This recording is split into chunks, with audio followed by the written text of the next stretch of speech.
இயேசுவில் எனது அன்பிற்குரியவர்களே, உங்களுக்கு என்னுடைய இதயம் கனிந்த வாழ்த்துக்கள், வணக்கம். இன்றைய நற்செய்தி மத்தேயு நற்செய்தி 13வது அதிகாரம் 47 53 முடிய. இயேசு மக்களை நோக்கி கூறியது: விண்ணரசு கடலில் வீசப்பட்டு எல்லா வகையான மீன்களையும் வாரி கொண்டு வரும் வலைக்கு ஒப்பாகும். வலை நிறைந்ததும் அதை இழுத்து கொண்டு போய் கரையில் உட்கார்ந்து நல்லவற்றை கூடைகளில் சேர்த்து வைப்பர், கெட்டவற்றை வெளியே எறிவர். இவ்வாறே உலக முடிவிலும் நிகழும். வானதூதர் சென்று நேர்மையாளரிடையே இருந்து தீயோரை பிரிப்பர், பின் அவர்களை தீச்சூளையில் தள்ளுவர். அன்பானவர்களே, உலக முடிவிலே நல்லவர்கள் கெட்டவர்கள் எல்லாரும் தீர்ப்புக்காக உயிர்த்தெழுவார்கள்.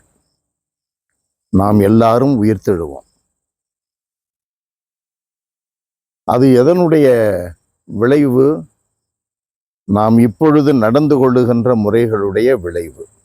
நாம் எப்படி வாழுகிறோம், எப்படி பேசுகிறோம், எப்படி எண்ணுகிறோம், நம்முடைய வாழ்க்கை ஒட்டுமொத்தமாக கடவுளுக்கு உகந்ததா, கடவுளுக்கு அடுக்குமா?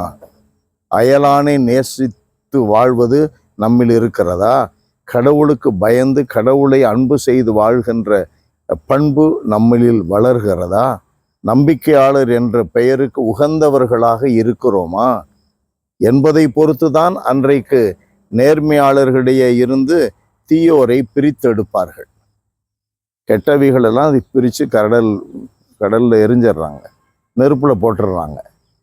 நம்ம கெட்டவர்களில் இருப்போமா, நல்லவர்களில் நல்ல மீன்களில் ஒருத்தராக இருப்போமா? எல்லாரையும் கடவுள் நேசிக்கிறார், எல்லாருக்கும் வாய்ப்பு கொடுக்கிறார், எல்லாரையும் பொறுத்து கொள்ளுகிறார், கடைசி காலம் வரை பொறுத்து கொள்ளுகிறார், டைம் கொடுக்கிறார் மனம் மாறுறதற்கு. நம்ம டைமை பயன்படுத்தி கொள்ளுகிறோமா? வாய்ப்புகளை பயன்படுத்தி கொள்ளுகிறோமா? நமக்கு இருக்கிற சூழ்நிலைகளை பயன்படுத்தி கொள்ளுகிறோமா? மறைவுரைகளை பயன்படுத்தி கொள்ளுகிறோமா? நம்மிடம் கொடுக்கப்பட்டுள்ள திரு விவிலியத்தை பயன்படுத்துகிறோமா?